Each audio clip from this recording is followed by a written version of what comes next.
కెనడాలో చదువుకోవాలనుకునే స్టూడెంట్స్ కు ఇప్పుడు భారీగా ఇబ్బందులు ఎదురవుతున్నాయి.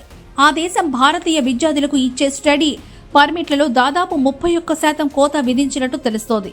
ఈ విషయాన్ని ఆ దేశానికి చెందిన immigration, refugee and citizenship Canada IRCC రికార్డులు వెల్లడిస్తున్నాయి. 2025 తొలి త్రైమాసికంలో కేవలం 30,640 పర్మిట్లు మాత్రమే జారీ చేశారు. గతంతో పోల్చుకుంటే ఇది 31% తక్కువ. 2024 ఇదే సీజన్లో దాదాపు 44,295 మంజూరు చేశారు. కెనడాలో 2023 నుంచి అంతర్జాతీయ విద్యార్థుల సంఖ్యను గణనీయంగా తగ్గించాలని ప్రభుత్వం నిర్ణయం తీసుకుంది. దీనికి అనుగుణంగా తీసుకుంటున్న చర్యల ఫలితంగానే ఈ పరిస్థితి ఏర్పడింది. ఆ ఏడాది మొత్తం 6,81,155 స్టడీ పర్మిట్లను కెనడా జారీ చేసింది. దీనిలో భారతీయులకే 2,78,045 దక్కాయి.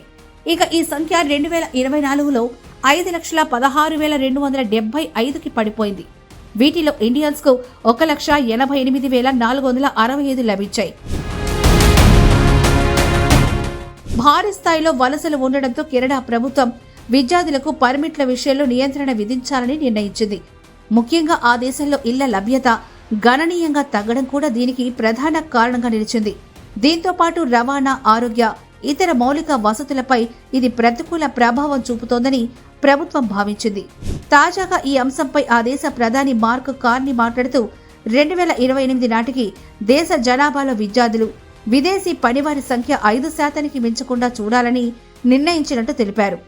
దీన్ని సాధించేందుకు IRCC విద్యార్థి పర్మిట్లను 2025 సంవత్సరానికి 4,37,000గా కెనడా ప్రభుత్వం నిర్ణయించింది. తొలుత దీనిని 4,85,000 అనుకున్నారు, కానీ తరువాత తగ్గించారు. ఇక 2026 నుంచి ఈ సంఖ్యను స్థిరీకరించనున్నారు. స్టడీ పర్మిట్లు పొందాలనుకునేవారు పాటించాల్సిన నిబంధనలు కూడా కెనడా ప్రభుత్వం ప్రకటించింది. 2024 జనవరి 1 నుంచి వారి వద్ద 20,635 కెనడా డాలర్ల నిధులు ఉన్నట్లు నిరూపించాలి. అంటే మన కరెన్సీ ప్రకారం దాదాపు 12,07,000 రూపాయలు ఉన్నట్టు చూపించాలి. ఇక గతంలో ఈ మొత్తం 10,000 కెనడా డాలర్లు అంటే 6,14,000గా ఉండేది. దీంతో పాటు IRCC నుంచి తీసుకున్న అనుమతి పత్రాన్ని సంబంధిత విద్యార్థి నుంచి డిజిగ్నేటెడ్ లెర్నింగ్ ఇన్స్టిట్యూషన్స్ తీసుకోవాలి. ఈ నిబంధనలు పాటిస్తేనే స్టడీ పర్మిట్ కు అప్లై చేసుకుని అర్హత సాధిస్తారు.